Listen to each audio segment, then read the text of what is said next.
Thanks for logging on to the Daily DVAR Halacha. And here's a brand new halacha for you. It's for Sunday, August 29th, 21st day of Elul. Today we're going to discuss about how we stand during the blowing of the shofar. I want to take you right to the Mishnah Berurah, and we can look at this inside together.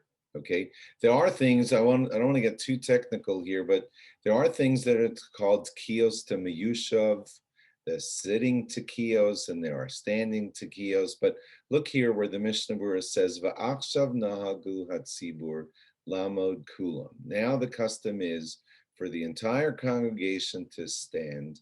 Gam b'shas hatkiyos shatoken kodem musaf. Also in those tekiyos that are before musaf. Ba'afal pikein, even so, nikra'in tekiyos to miyushav. They're still called the sitting tekiyos me'achar sherishus leisei bahem, because you have permission to sit for them. But nevertheless, the Mishnah Berurah is telling us that wherever we are supposed to be hearing the shofar, the custom now is for us to be standing. V'im yachid shomei tekiyos, and if a single person is just having someone blow the shofar for him, to fulfill the mitzvah, al seder ha'brachos, and he's not hearing it the way they hear it in shul in a special order, tzarich midina lamod lachatchila, then he really for sure has to stand. Magen Avram, I'm going a little backwards here, says that if you're supposed to be standing ein lismoch al shum davar, then you shouldn't be leaning either. In any such way, she'im yinatel oso davar, that if they would take away that thing that you're leaning on, like a stender, a pulpit, if they would take that away, oso davar yipol, if you would fall when they would take away that thing that you're leaning on, shamida zu chashuva ki yeshiva, then you're not really standing. It's considered as if you're sitting. Now, he does go on to say here that if you did hear it sitting, it would be okay, because the sentences that I'm going to take you back to in just a moment were just something that we lean on. But nevertheless, I hope that didn't sound complicated. Bottom line is you should still try to stand when hearing the shofar. And here are the sentences that lead to it. This is going to sound a little fascinating. By shofar, it says, Yom Teruah Yihi Alachem. It should be a day of blowing the shofar for you. V'alfinan, and we learn Milachem Degabe Omer. This is called the Gzeira Shava, when you can compare two topics that have a similar word.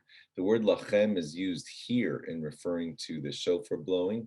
The word lachem is also said by the carbon omer that we bring at the beginning of Sfiras Omer.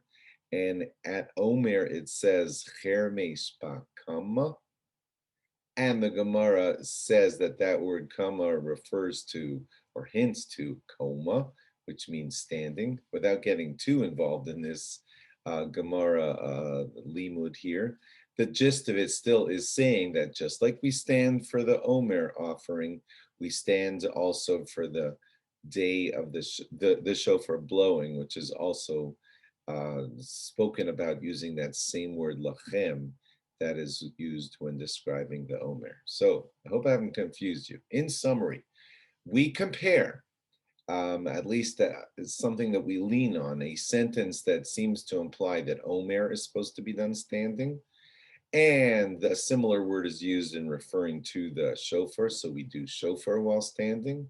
And even though there are some leniences, we try to stand for all of shofar blowing, and even leaning on something kind of hard where you would lose your balance. If that thing was moved out from under you, then that's sort of called as if you were not standing.